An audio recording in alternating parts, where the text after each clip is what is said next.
Quels sont les pinceaux à avoir pour un maquillage réussi? Let's go! Hello, moi c'est Aurora, je suis image stratégiste et coach d'empowerment au féminin et ma mission c'est d'aider les girl boss à devenir des femmes stylées et charismatiques au travers de leur image. Car yes les filles, quand on arrive à utiliser l'image à bon escient pour exprimer ce qu'on est à l'intérieur, à l'extérieur, c'est là qu'on va voir du succès dans notre vie professionnelle et personnelle. Si tu adhères à ce message, abonne-toi tout de suite à cette chaîne de Girl Boss pour faire partie de cette communauté et n'oublie pas d'appuyer sur la cloche pour ne rater aucune de mes vidéos. D'ailleurs, je suis aussi sur Instagram, donc abonne-toi aussi là-bas. Alors par contre, si tu es nouvelle, j'ai une bonne nouvelle pour toi, j'ai un cadeau. Tu peux tout de suite aller dans la barre d'infos et télécharger gratuitement le e-book contenant les 7 pièces incontournables que chaque girl boss devrait avoir dans sa garde-robe. Voici donc, on va rentrer dans le vif du sujet pour une vidéo qui m'a été demandée plein de fois. Quels sont vraiment les pinceaux de maquillage qu'il faut avoir à minima pour pouvoir réaliser des jolis make-up. En effet, parfois on a juste envie de savoir se maquiller et on n'a pas envie de devenir des youtubeuses beauté, on n'a pas envie non plus d'investir dans énormément d'argent avec un énorme set et on se pose la question, moi je veux faire vraiment un truc naturel, quels sont vraiment les pinceaux de base à avoir? Donc si ça c'est ce qui t'intéresse, tu es dans la bonne vidéo. Et reste jusqu'au bout parce que je vais te donner bien sûr la liste avec toutes les références pour que tu puisses aussi te concocter ton petit set de pinceaux pour un maquillage très naturel. Rentrons donc dans le vif du sujet. Je vais vous dire quels sont les... je vais pas vous dire combien de pinceaux il y a, comme ça vous restez jusqu'au bout. Alors voilà, parce que voilà, vous allez découvrir dans cette vidéo le nombre de pinceaux, mais je vous promets que c'est vraiment un petit nombre. Ça se compte sur les doigts d'une main. Bon, bref, je vais vendre la mèche. Il y a 5 pinceaux qu'il faut avoir et je vais vous les classer en fonction que ce soit pour le teint ou que ce soit pour les yeux. On va démarrer par le teint. Point numéro 1, le teint. Parce que le teint, c'est ce qu'il faut travailler au départ. Vous n'irez nulle part avec des yeux magnifiquement maquillés si quand vous enlevez votre masque, parce que c'est le cas aujourd'hui, votre teint n'est pas fait. Il vaut mieux faire un joli teint et pas spécialement passer du temps sur les yeux, mais c'est vraiment quelque chose qu'il faut travailler.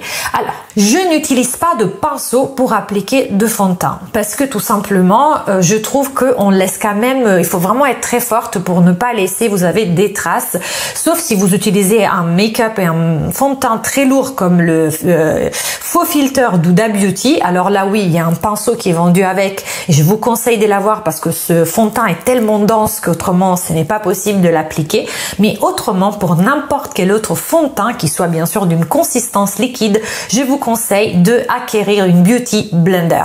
Je ne vous montre pas la mienne parce qu'en ce moment elle est un peu sale, mais dites-vous que la meilleure c'est quand même l'original que vous trouverez chez Sephora. Ça coûte 18 €, c'est un peu une somme pour une éponge, mais c'est vraiment la plus moelleuse. J'ai essayé aussi plein d'autres marques, y compris les Primark. Pour moi elles sont trop dures et elles n'appliqueraient pas le maquillage aussi bien que l'éponge originale. Ensuite, bien sûr, je vais vous montrer un pinceau qui est le pinceau de fard à joues. Alors celui-ci, je l'ai acheté chez Sigma. Je vais vous dire, restez jusqu'à la fin, je vais vous donner toutes les... D'ailleurs, je peux vous le donner même maintenant. Celui-ci, c'est le F40 de chez Sigma. Et il est comme ça biseauté, justement, ça va vous aider à pouvoir placer le make-up sur les joues et ensuite étirer vers, vous savez, sur vos pommettes. Moi, je le trouve très pratique. Il n'est ni trop gros, parce que quand ils sont trop gros, on en met partout, ni trop fin. Je trouve que le F40 de chez Sigma, c'est vraiment un pinceau à avoir. Ensuite, celui-ci, c'est celui-là qui fait partie de la collection de Sana, mais je vous ai trouvé le F50 qui est l'équivalent chez Sigma aussi pour réussir à placer votre bronzer. Il est légèrement plus bombé, il est légèrement plus gros et ça va vous permettre de estomper, et vous savez faire le fameux 3 qu'on fait pour faire un léger contouring. Donc c'est un pinceau pinceau que moi j'utilise pour appliquer du bronzer. Maintenant, voilà, moi c'est ce que je vous conseille parce que un bronzer c'est quelque chose de assez important. Ça vous permet d'illuminer le teint et ce n'est pas une étape que je sauterais, même si vous n'aimez pas faire du contouring bien marqué. Mais vous savez, mettre du fard juste là, faire le 3 comme ça et revenir en dessous du menton en estompant légèrement, c'est vraiment très bien. Donc ce pinceau là, c'est un pinceau à avoir. Et ensuite on va terminer par le dernier pinceau pour le teint. Alors vous allez me dire, mais pourquoi ce truc comme ça avec cette pointe, etc.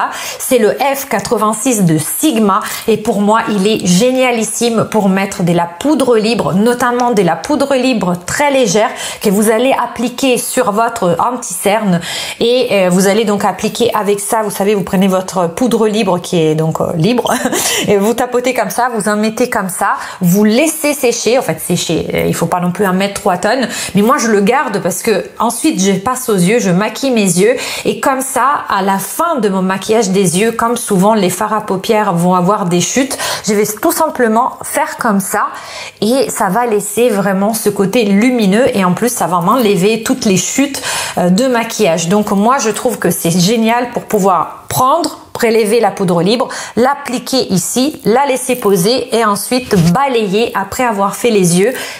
Alors qu'est-ce que je vous ai dit? F86 de chez Sigma. Ensuite, on passe aux yeux et bien sûr, pour pouvoir faire un joli maquillage, moi je vous conseille d'avoir au moins 2 de ces jolis spécimens qui sont le E25 de chez Sigma. C'est le meilleur pinceau estompeur parce que je trouve que c'est de la bonne taille. Il n'est ni trop gros, ni trop petit, ni trop fluffy, ni trop dur. Ça permet énormément d'estomper et vous savez, si vous m'avez déjà suivi sur Instagram quand j'ai fait des IGTV, j'adore faire une sorte de coin en V vers l'extérieur et après revenir vers l'intérieur et avec ce pinceau là il est génial. Pourquoi je vous conseille tout simplement d'en avoir 2 pareils? Parce que parfois on peut pouvoir appliquer différentes couleurs au sein du même make-up ou peut-être en avoir juste un propre pour pouvoir bien estomper la matière et ne pas remettre de la couleur quand on change justement de couleur ou qu'on applique une couleur au doigt. Donc je vous conseille d'acquérir 2 E25 de chez Sigma, des pinceaux estompeurs. Ensuite, autre pinceau et on en est au 4e du coup. Non, attendez, qu'est-ce que je vous ai dit? 1, 2, 3, 4. Oui, donc ça c'est le 5e et le dernier aussi, c'est ce pinceau là. Alors c'est un pinceau, vous voyez, il est plat, il est assez fin et ça va vous permettre ou d'estomper votre crayon ras les sourcils si vous voulez pas utiliser un vrai eyeliner parce qu'il est assez précis et la pointe elle est dure, donc c'est très bien pour estomper. Ou autrement aussi génialissime quand vous, par exemple, vous estompez du marron foncé ras les cils, ensuite vous mettez pas plus de poudre ni de crayon ni rien, vous utilisez le même pinceau et vous allez, vous savez, estomper à l'extérieur de la paupière, dans la rime inférieure. Je trouve que ce pinceau-là, c'est vraiment un incontournable pour avoir ce joli halo qu'on voit parfois sur les youtubeuses, n'est-ce pas, avec en dessous de l'œil. Et on peut pas le faire avec un pinceau estompeur comme ça. Ça va être trop large, ça va être caca. Donc, il vaut mieux acquérir ce pinceau. Et ensuite, optionnel, moi je l'aime et voilà. Après, vous voyez si vous le voulez ou pas. C'est le E21 de chez Sigma. Alors, il a une tête, on dirait presque, vous savez, les éponges qu'il y a dans le petit truc de maquillage. Mais en réalité, c'est des vrais poils, c'est pas de l'éponge. Et pourquoi je l'utilise énormément, c'est pour faire le point de lumière ici à l'intérieur de l'œil. Bien sûr, si vous ne voulez pas dépenser encore 17 €, je crois qu'il coûte 14 ou 17 € dans ça, vous pouvez toujours prendre votre petit doigt et vous le faites en prélevant directement depuis le fard à paupières. Mais je trouve qu'avec celui-ci, on aura plus de précision et on pourra en plus estomper vers la couleur plus foncée que vous allez mettre dans le centre de votre paupière. Donc ça, c'était vraiment les 5 pinceaux à voir pour moi, plus le 6e optionnel et bien sûr la Beauty Blender pour bien estomper votre fond de teint. Et vu que vous êtes resté jusqu'à la fin, bien sûr, vous trouverez dans la barre d'infos tous les liens vers les sites, en sachant que celui-ci, ce n'était pas un Sigma, mais c'était un Sephora. Et sinon, les autres, je vais vous donner tous les liens. Donc, allez dans la barre d'infos, vous aurez votre shopping list. Comme ça, vous n'avez plus qu'à cliquer ce n'est pas une pub, ce n'est pas sponsorisé, mais c'est pour vous. J'espère que cette vidéo vous aura plu. Si vous voulez plus de vidéos sur les outils de make-up, les astuces, la coiffure, n'hésitez pas à partager dans les commentaires. Je prends toujours note et après je sors les vidéos. Donc laissez-moi en tout cas des commentaires, même pour me dire si ça vous a plu. Parce que parfois les créateurs de contenu, vous croyez qu'on les fasse comme ça à l'appel, les vidéos. On a besoin de vous les girl boss. Moi je suis là pour vous. Donc si vous me répondez pas, moi j'ai l'impression de parler à personne. Donc s'il vous plaît, laissez-moi des commentaires, partageons ensemble. Inscris-toi aussi, donc appuie sur la cloche pour ne rater aucune de mes vidéos. Et d'ici là, je te dis ciao et à la prochaine.